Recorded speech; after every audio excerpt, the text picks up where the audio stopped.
Magandang buhay!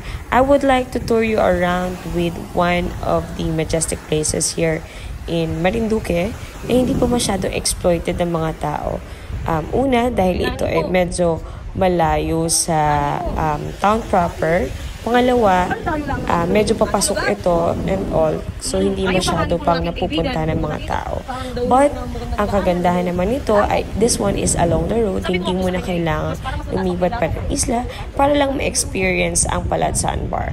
So, kung gusto mong magmuni-muni, napakagandang place ito para makapagmuni-muni ka kasi maliban sa malinis na tubig and of course, ay marami siyang mga rock formation sa may dulo. So, nung pumunta kami dito, medyo talagang low tide kaya ang ating sandbar ay utlaw na utlaw. At pangalawa, makikita mo dito maraming mga yabat. Yabat sa Marinduque ay ito yung mga kalat ng dagat. Dahil nung pumunta kami dyan, medyo katatapos lang ng habagat o yung tinatawag na northeast monsoon ba tawag doon? But anyway, so yun. So kaya makikita nyo marami dyang mga dumi ng dagat. Pero pag pumunta ka naman dyan ay talagang marerelax ka. So from the town proper, more or less an hour will do para makapasok ka dyan, makapunta ka dyan sa lugar na yan. At itong lugar na ito ay malapit sa Villanegro, malapit din ito sa Balanacan Port. At ayon sa pagpunta ko doon sa lugar na ito at tinanong ko ang mga lokal, medyo may kakaiba doon sa kanilang lengguwahe.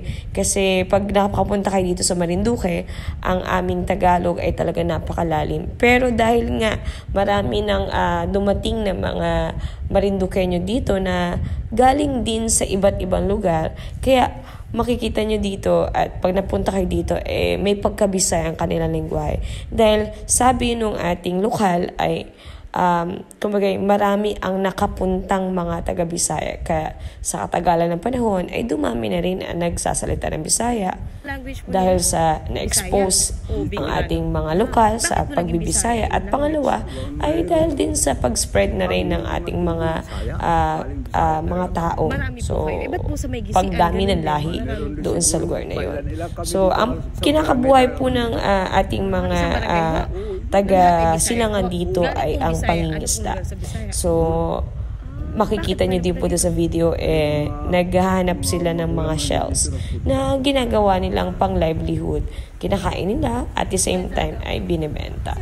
So, that would be all everyone and I hope you enjoy, looking at the ambience and at the same time the relaxing feel of the place of Silangan Beach. And I hope you go also and visit the place kasi napakababait po ng mga tao at the same time is napaka-relaxing no place kasi makakapag-isip kung gusto mo maglimi-limi and all.